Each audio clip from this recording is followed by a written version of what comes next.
I wouldn't be here telling you my story if it weren't for these two people, my mum and dad. They met in London. It was 1973. My dad is Chinese Malay and grew up in a village called Suni Besai, not far from Kuala Lumpur. He left home at 19, ending up in Lucerne, Switzerland.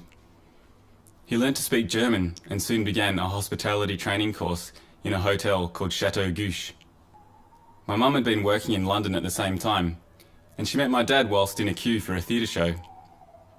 In 1974, Mum and Dad were married in the Bayside suburb of Sandringham in Melbourne. It would still be another 5 years till I arrive on the scene, but first my older sister Kate was born in 1976. She did about 3 years of groundwork for me, and then, in 1979, a small package arrived. My parents didn't stop there. The third sibling born was Tessa.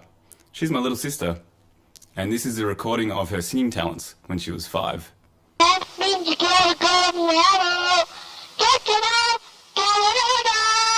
When the three of us were born, our grandparents came from Malaysia to spend some time with the new arrival. I always remember a strong scent of Asia that would permeate throughout the house when they would stay.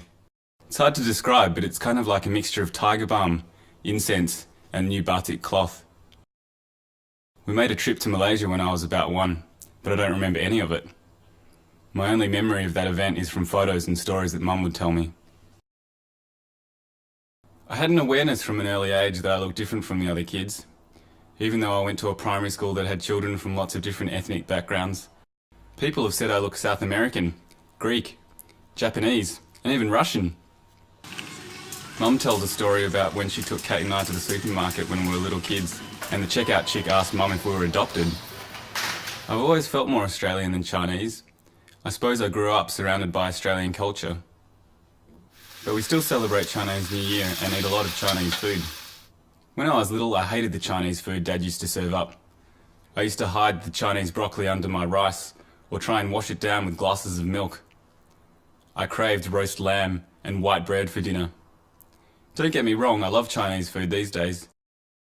From an early age, I've always liked drawing and making things. I used to spend hours on the floor of our kitchen making intricate cities out of wooden blocks and Lego. My first sketchbook was given to me at the age of 8 and paved my way to being a graphic designer. I think my maternal grandmother had a great influence on my creativity. She was a commercial artist in the 40s and used to paint designs onto textiles in China, and during the war her job was to label radar sets. Even though I feel mostly Australian, it's interesting to see how other people view me. But I feel privileged to have grown up in a family that has come from 2 different cultures. From an early age I was exposed to different foods and customs. That this has made me the person I am today.